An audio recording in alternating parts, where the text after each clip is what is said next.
Have you ever noticed how a single sentence, "Thank you," can change the tone of a room? It can soften hard faces, shift attention away from a problem, and make someone feel seen. Gratitude is a small word that carries a big power. And today we will explore how simple gratitude habits can lift your mood, reshape your perspective, and make your days feel richer, even when life is busy or difficult. Welcome to BetterSelf, where we combine personal growth with clear, simple English so you can improve your life and your listening skills at the same time. In this video, we will walk step by step through the science, the practice, and the small routines that make gratitude a steady force in your life. Each chapter is a short lesson and a gentle practice that you can use today. Listen, learn, and try to follow along. This is both a talk and a language exercise. Calm, practical, and encouraging, like a friend guiding you toward better habits. Chapter 1. What gratitude really is, beyond thank you. Gratitude is more than a polite phrase. When we say thank you, we are doing something simple and social. But genuine gratitude is a deeper stance toward life. It is a way of paying attention to what is good, or at least working well enough to be noticed, in a moment when we could just focus on what is wrong. Gratitude asks us to turn our minds for a little while toward recognition and appreciation. It asks us to notice small sparks of light instead of only the shadows. Imagine walking through a city after a rainstorm.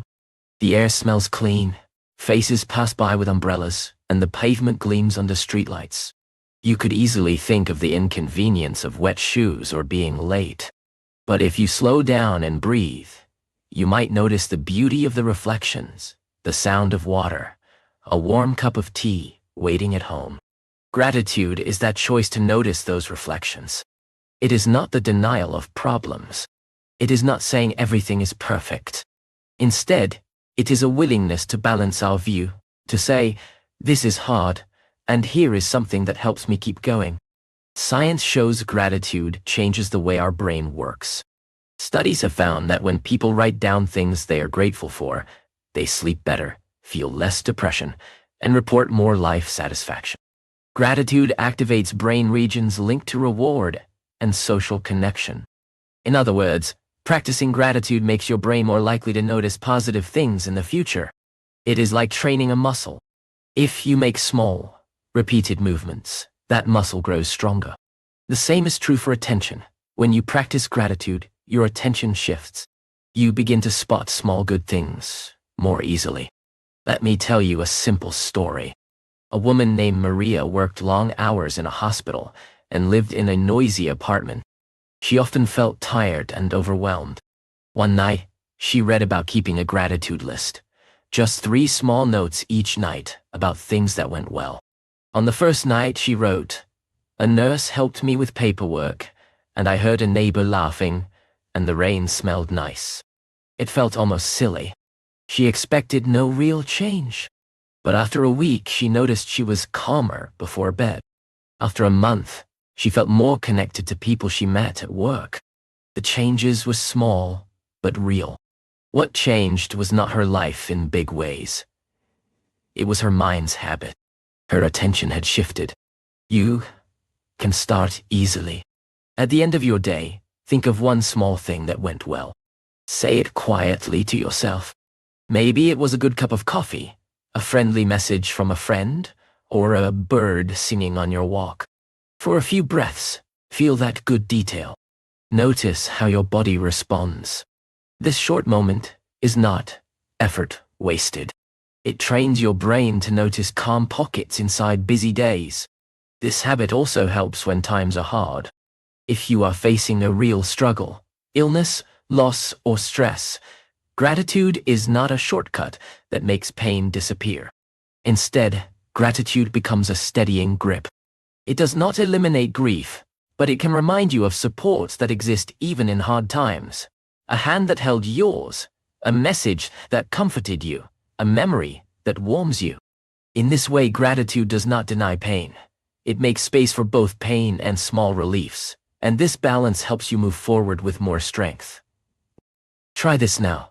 Think of one small thing that went well today. Hold it for 20 seconds. Let your breathing slow as you notice it. This simple step is the starting point of a daily practice that helps your perspective change gently, day by day. Chapter 2. The Science of Gratitude, How It Changes Your Brain and Mood. We sometimes think feelings happen to us, and we have little control over them. Gratitude shows us another way. Research tells us that gratitude affects both mind and body, and that these effects add up when we practice regularly. Scientists use tools like brain scans and surveys to study gratitude, and they have found powerful patterns that help explain why this simple practice matters. First, gratitude changes our attention. Our brain uses what scientists call a negativity bias, which means it tends to notice threats and problems more than pleasant things. This bias was useful for survival when our ancestors needed to watch for danger. Today, it makes us pay attention to what is wrong, often more than what is right. Gratitude acts like a counterweight. When we focus on the good things, even small ones, our brain begins to create stronger pathways toward noticing them. Over time, these pathways become familiar. We start to see more good in our day, and this reduces stress because we are not only scanning for problems. Second, gratitude affects emotion regulation. When you name something you are grateful for, the parts of the brain that manage emotions, such as the prefrontal cortex, become more active. This activity helps calm the more reactive parts of the brain, like the amygdala, which is linked to fear and stress. The result is not that stress drops to zero, but that we handle stress with more balance. People who keep gratitude practices tend to have lower levels of cortisol, the hormone linked to chronic stress, and they report fewer symptoms of depression and anxiety. Third, gratitude strengthens social bonds. When we express genuine appreciation to another person, we are giving a social gift. The person we thank feels seen and valued. Brain studies show that gratitude activates regions related to reward and social cognition.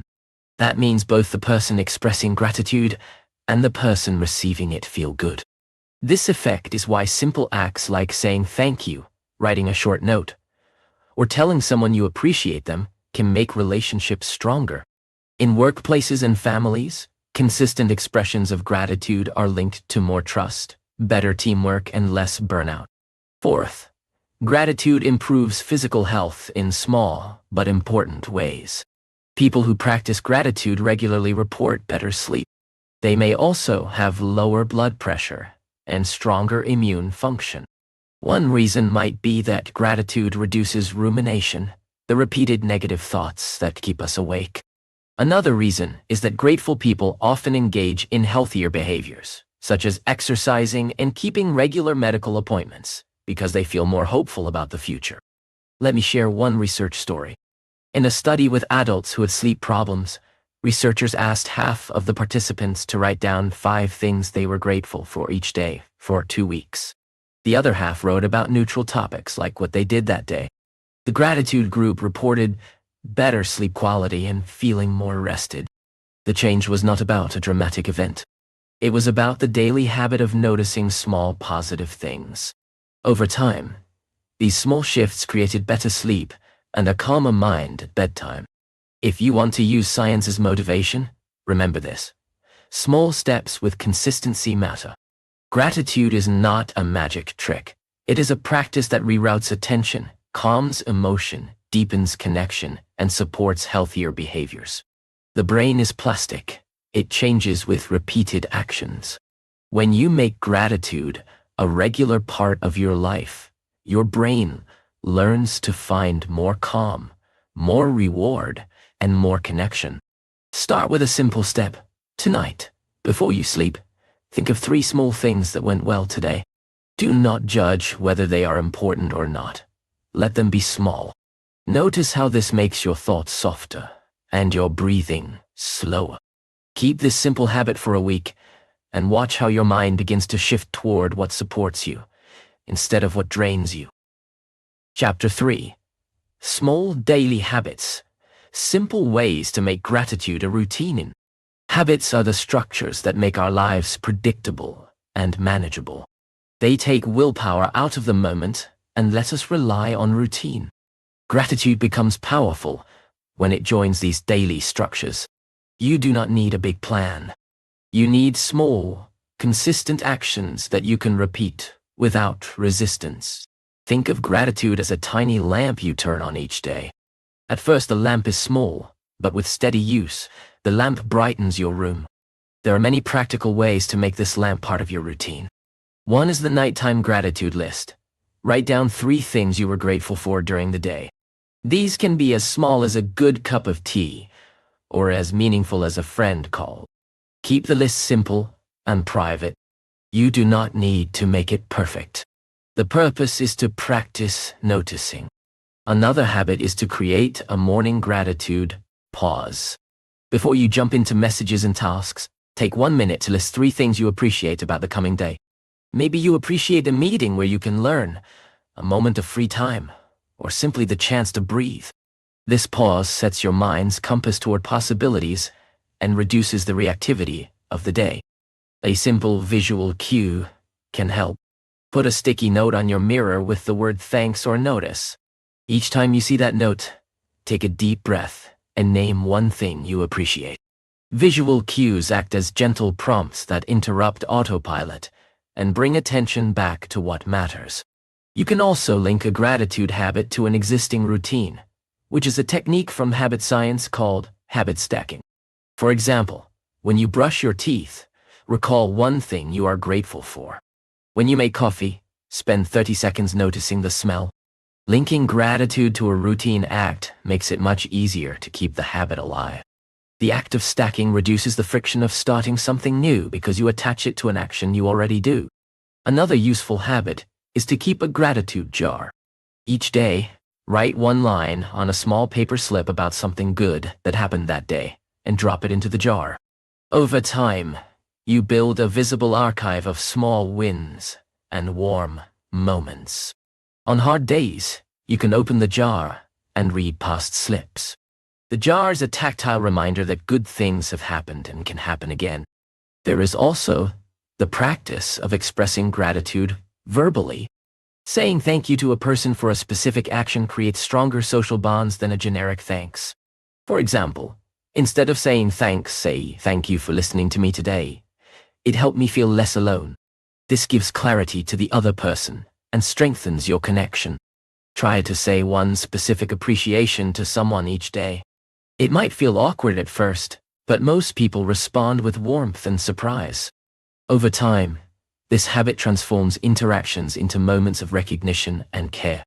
Another small but powerful habit is the gratitude walk. Once a week, take a short walk with the purpose of noticing things you appreciate. The rule is simple. Notice 5 things and do not use your phone. Maybe you notice sunlight on leaves, a dog wagging its tail, or a building that catches the light. The walk trains your attention and gives your body movement, which helps your mind register more easily the small positive details. A key element in building habits is to keep them small and consistent. If you aim too high, like writing a long gratitude journal every day, you may feel resistance and stop after a while. Small is smart. 3 lines a day, 1 minute in the morning, 1 specific thank you to a person. These small actions are sustainable. The compound effect is real. Small, steady habits lead to meaningful changes in mood and perspective. Try one of these now. Choose 1 existing habit, like making coffee or brushing your teeth, and attach a short gratitude act to it. For 3 days, do this each time. Notice how easily you remember it and how it feels. This little experiment will show you that gratitude can be a natural part of your daily life, not an extra thing to carry. Chapter 4. Writing for Gratitude. Journals, letters, and lists that work. Writing is a special tool for gratitude because the act of putting words on paper helps your brain focus and remember. When you write about good things, you slow down and become specific. Specificity matters. Saying, I am grateful for my family is warm, but writing, I am grateful my sister called today and shared a funny story creates a clearer memory and stronger emotion. There are many ways to use writing for gratitude. One classic method is the gratitude journal. The rule is simple. Each day, write 3 to 5 things you are grateful for. Keep entries short and specific. Over time, your journal becomes both a habit and a record. When you flip back through old pages, you will find reminders of how life offered small gifts, even when it felt hard. If a daily journal feels like too much, try a weekly gratitude letter. Once a week, choose one person who made a positive difference in your life and write a short letter to them, even if you do not send it. The act of writing helps you notice details, and the choice of a real person adds warmth. If you decide to send the letter, you will often find the recipient touched and grateful in return. Gratitude letters strengthen social ties and create meaningful exchanges. Another powerful practice is the 3 good things exercise. Each evening, write down 3 things that went well and why they happened. The why matters because it helps you recognize your role and the role of others. For example, I had a productive work session because I started with a clear plan. Helps you see what you can do to make good things happen again. This practice reduces helpless feelings and increases your sense of agency. Lists work too. Keep a running list of things that make you feel grateful, small and large. Add to it when you remember things like a neighbor brought bread, a clear sky, or a kind taxi driver. Over time, the list grows into a long living reminder of good experiences. When life feels heavy, reading the list can be a quick lift. You can also create a gratitude map. On a page, draw a circle and write your name in the center. Around it, write people, places, and things that support you. Friend A, park near my home, my health, a supportive teacher. This visual map helps you see the network of resources you have. It is a practical reminder that you are not alone and that many small supports exist, often unnoticed. Let me share a short story. Jamal, a teacher, felt burned out after a difficult school year. He decided to write a gratitude letter every Sunday evening. He started by writing to small things: a colleague who helped with a lesson plan, a student who smiled, the quiet classroom in the morning. After a month, Jamal noticed his mood improving. The letters helped him see the parts of his work that mattered and gave him new energy. He sent some letters to the people he wrote about. The responses were warm and surprised. Those exchanges refreshed his relationships and made his work feel meaningful again. When you write, keep the language simple and honest. You do not need to sound poetic. Short, clear sentences are better. The goal is to train your attention and to store positive memories.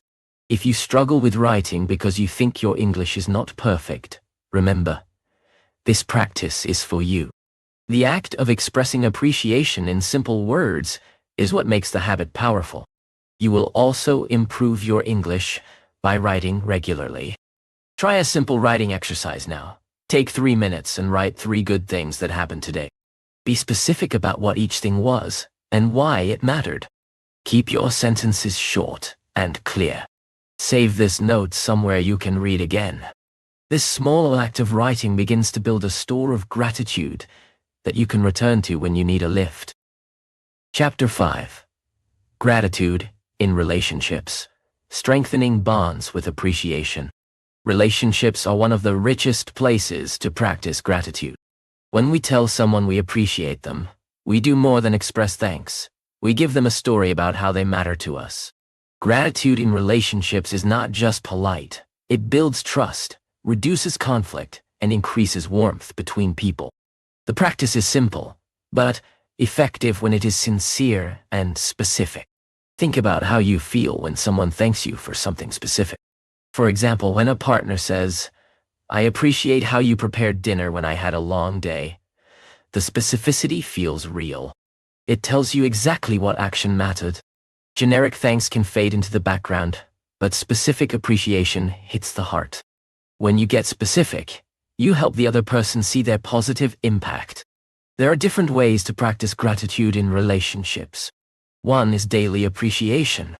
Each day, tell a partner, friend, or coworker one thing you appreciated about them. Keep it short and honest. Over time, These daily appreciations create a steady current of warmth that helps sustain the relationship during harder periods. You do not need to add pressure to be perfect. Simple, truthful recognition is enough. Another method is the gratitude conversation. Set aside a few minutes to talk about what each person values in the relationship. This can be a weekly habit where you share one moment that made you feel supported and one thing you are grateful for about the other person. These conversations deepen understanding and can reduce resentment because they create space for noticing positive actions as well as discussing needs. Expressing gratitude through actions matters too. Sometimes words are hard. A small action like making a cup of tea without being asked, leaving a short note, or taking on a task can say, "I see you," and "I value you." Actions reinforce words and make appreciation tangible. Look for small ways to show someone you notice their efforts. There is power in public appreciation.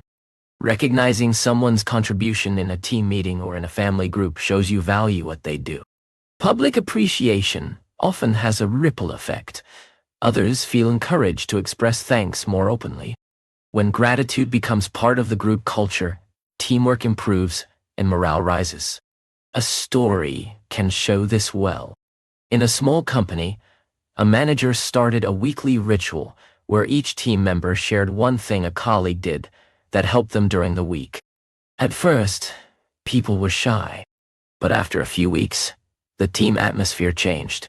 People began to ask for help more openly and to recognize each other's efforts. The team became more collaborative and productivity improved.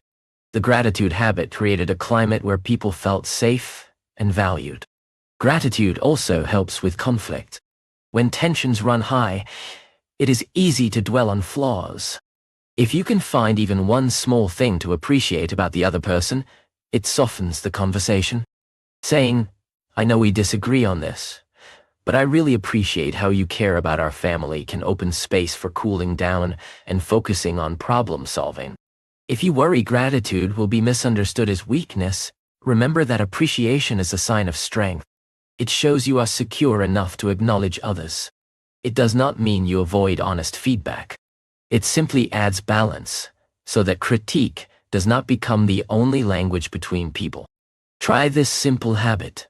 At dinner or before bed, say one specific thing you appreciated about someone in your day. Keep it short and authentic. Notice how your relationship feels gentler and more connected. Over time, these small moments of recognition build a foundation of warmth and trust that supports both people when challenges arise. Chapter 6. Gratitude under pressure. Using appreciation when life is hardened. Gratitude can feel difficult when you are under pressure.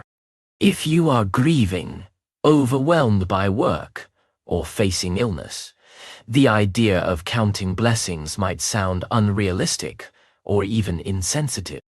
It is important to be honest. Gratitude is not a cure-all, and it does not erase pain. But when used carefully, gratitude can be a practical tool that helps you survive and, over time, recover. The first step is to shift expectations. When times are hard, do not expect gratitude to be grand or to feel joyful immediately. Instead, think of gratitude as a small tool to steady your mind. A brief moment of noticing one small good thing is enough. The power is in the gentleness and the choice to find one small support, not in pretending the hardship is gone. When stress is high, gratitude practices should be adapted. Instead of daily long lists, aim for micro practices.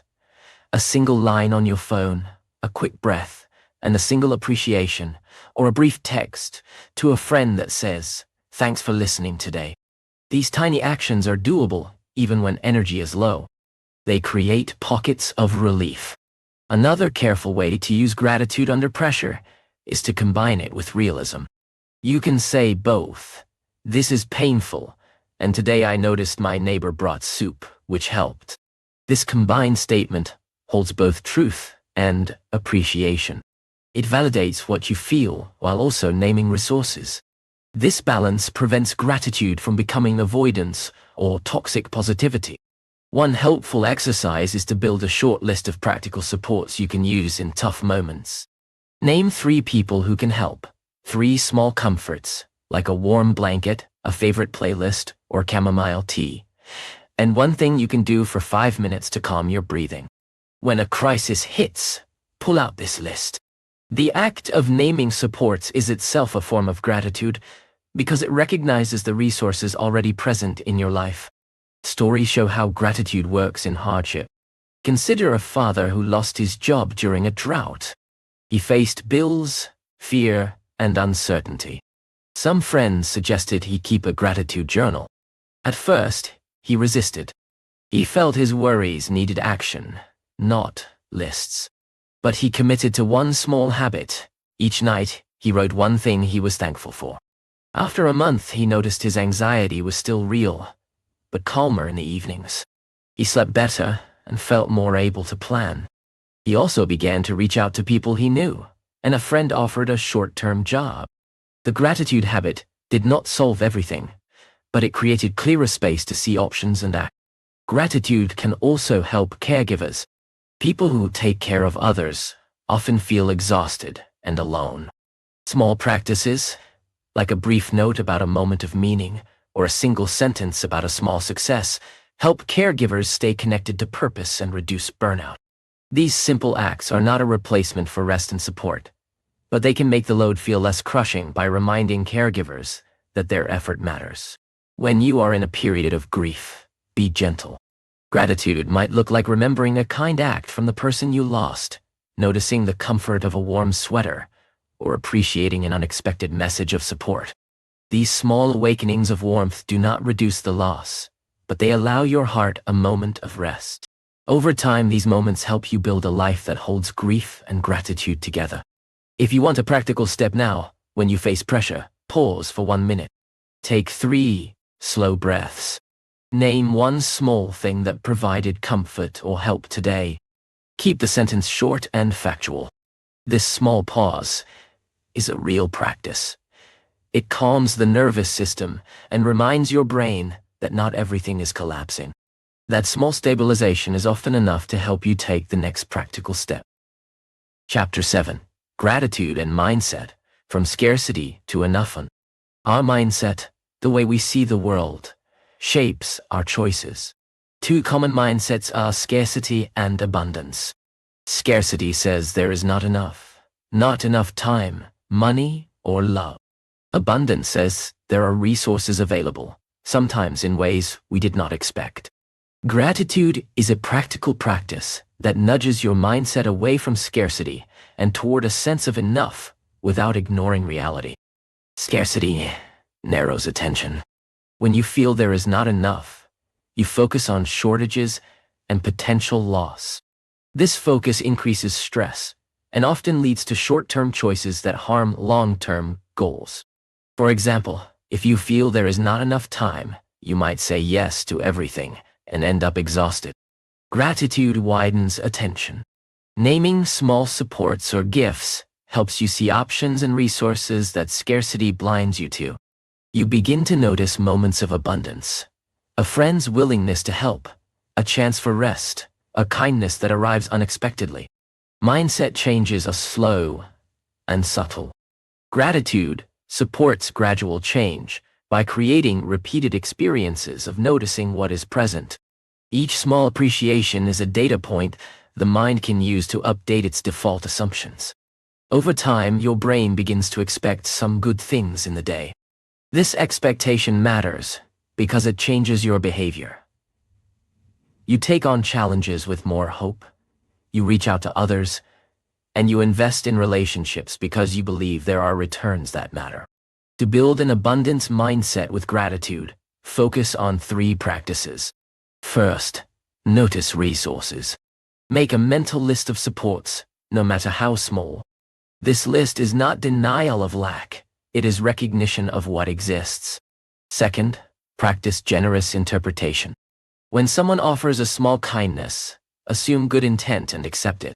Third, reframe scarcity thoughts with a gratitude sentence. When you think, I do not have enough time.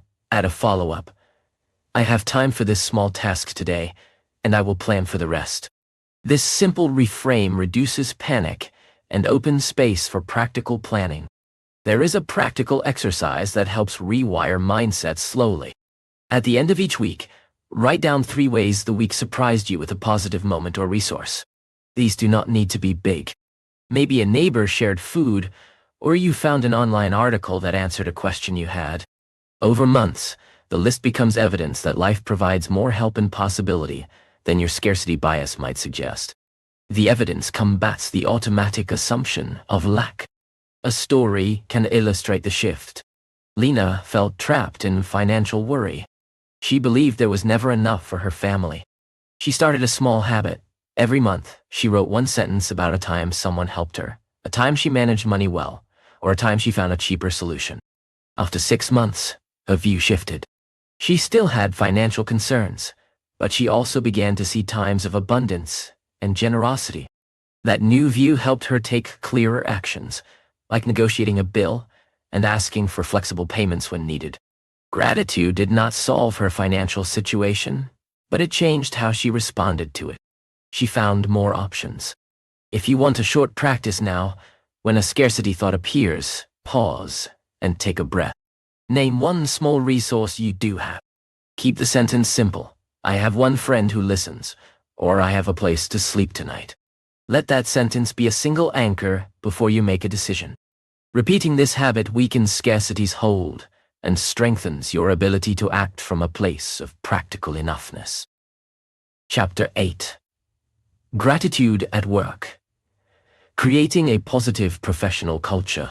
Work takes a large part of our life, and gratitude in the workplace can transform both personal satisfaction and team performance. Gratitude at work is not about fake positivity or ignoring problems. It is about recognizing effort, valuing contribution, and building trust. When gratitude becomes part of the workplace routine, people feel safer, more creative, and more willing to collaborate.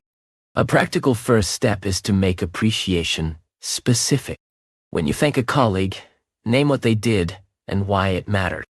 For example, say, "Thank you for clarifying that report. It saved me time and helped me prepare for the meeting." Specific appreciation is honest and useful. It reinforces behaviors that help the whole team. Leaders have a special role. When managers model gratitude, it creates a ripple effect.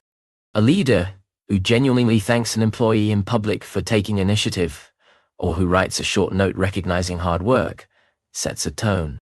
This tone encourages others to express appreciation too. In teams where gratitude is visible, people report higher engagement and less burnout.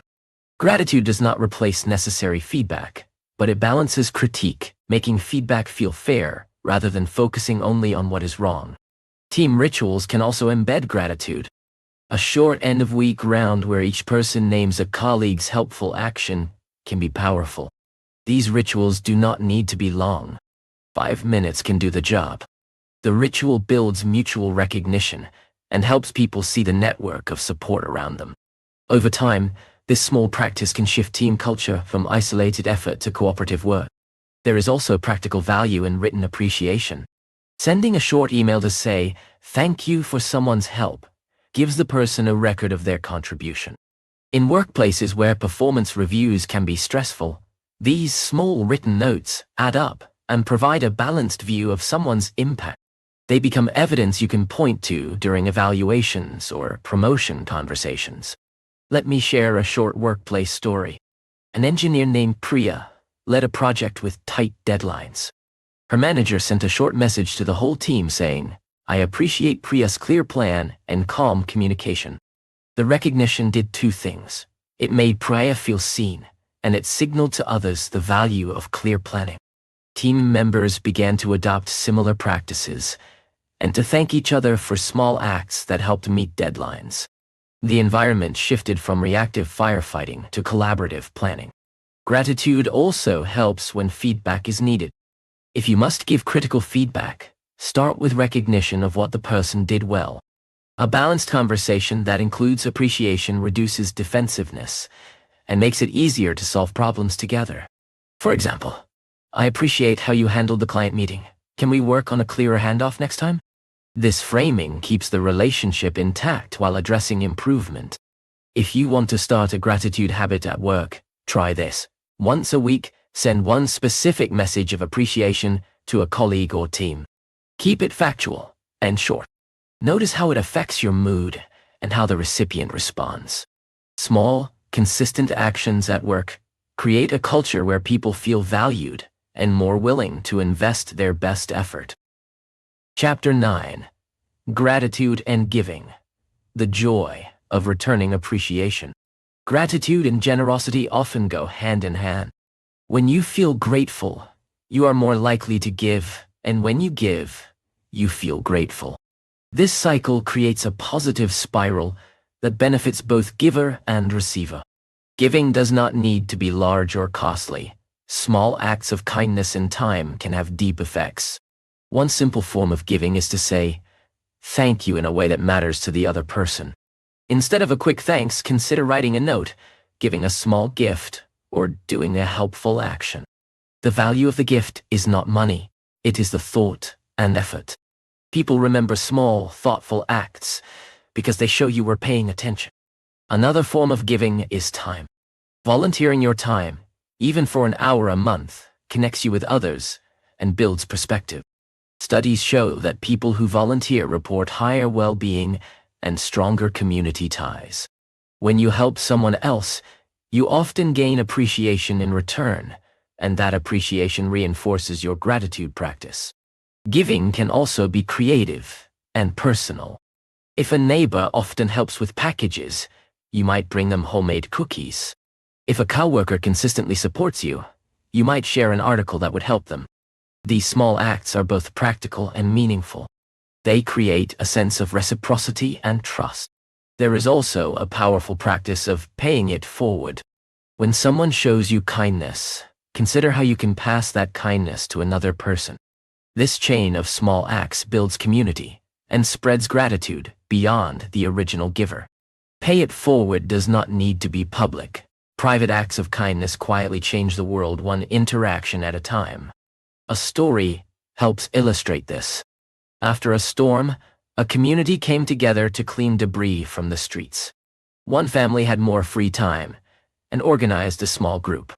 They brought food, tools, and a simple playlist to keep the mood light. After the work, people thanked them and offered to help next time. The initial act of giving created a strong sense of connection and pride. Months later, when another neighborhood needed help, the community responded quickly because the earlier act had built trust and a habit of giving. Giving can also be part of your internal gratitude practice. When you feel grateful, think of a small way to share that feeling with someone. It could be a message, a small favor, or simply listening when someone needs to talk. These moments of generosity are not only kind, they strengthen your own sense of meaning. If you want to try this now, pick one small act of giving you can do this week. It might be as simple as sending a quick note to thank someone who helped you or offering to carry something for a neighbor. Notice how the act of giving affects your mood and relationships. You will likely find that giving returns a deep sense of gratitude that keeps the cycle going. Many people start gratitude practices with enthusiasm and then slowly drift away. To make gratitude last, we must turn small habits into consistent patterns and adapt them to changing seasons of life. The goal is not perfection, it is persistence. Small, patient steps over months and years bring the deep benefits of gratitude. First, choose practices that fit your life. If you travel a lot, a pocket-sized gratitude list on your phone may work better than a heavy journal. If you live with family, a short evening appreciation at dinner might be natural. The best habit is one that you can repeat without friction. Think of sustainability as your main criterion. Second, vary the practice to keep it fresh. If you always write 3 things at night, try a weekly gratitude walk or a gratitude letter once a month. Variety keeps your attention engaged and helps the practice adapt to different moods and seasons. The core is the same, noticing what supports you. Third, track your habit. Use a simple checkbox calendar or a habit app for a short period. Seeing a chain of practice days builds motivation. Habit trackers are not about punishment. They are visual feedback that helps you stay consistent and notice progress. Fourth, build a community. Gratitude is stronger when shared. Join a small group where people exchange one thing they appreciated that week. Hearing other people's moments expands your sense of what is possible and gives you language to describe gratitude in your own life. Fifth, be patient and kind to yourself. There will be days when gratitude feels impossible. That is normal. When you miss days, do not judge yourself. Return gently. The practice is not about perfection. It is about building a supportive habit over time. Even small returns to practice matter. A final story can tie these ideas together. Elena kept a gratitude jar for 2 years. Some months she added many notes, other months only a few. The jar became a ritual that reflected the rhythm of her life. On a hard anniversary, she opened the jar and read the notes aloud. She found comfort and a renewed sense of hope. The jar was simple, sustainable, and deeply meaningful because it captured months and years of small moments. If you want a plan to keep gratitude alive, choose one small daily habit, 3 things at night, a morning pause or a sticky note on your mirror. Add 1 weekly habit, a gratitude walk or a letter, and once a month, review what you have written. Keep it simple and kind. Over time, this pattern will become part of how you move through life. Gratitude is a practical, quiet practice that changes how you see the world. It is not about ignoring hardship or pretending life is perfect. It is about training your attention to notice what supports you, no matter how small. Over weeks and months, these small acts add up. You sleep better, you feel more connected, and you handle stress with more balance. Start small. Pick one habit from this video and try it for a week. Notice how it shifts your attention and mood. Remember that gratitude works best when it is simple, specific, and regular. It is a muscle you can train with gentle repetition. Thank you for watching BetterSelf. If you found this video helpful, subscribe to our channel for more lessons that help you grow and improve your English at the same time. Keep practicing, be kind to yourself, and remember, small daily gratitude can change the story of your life, one moment at a time.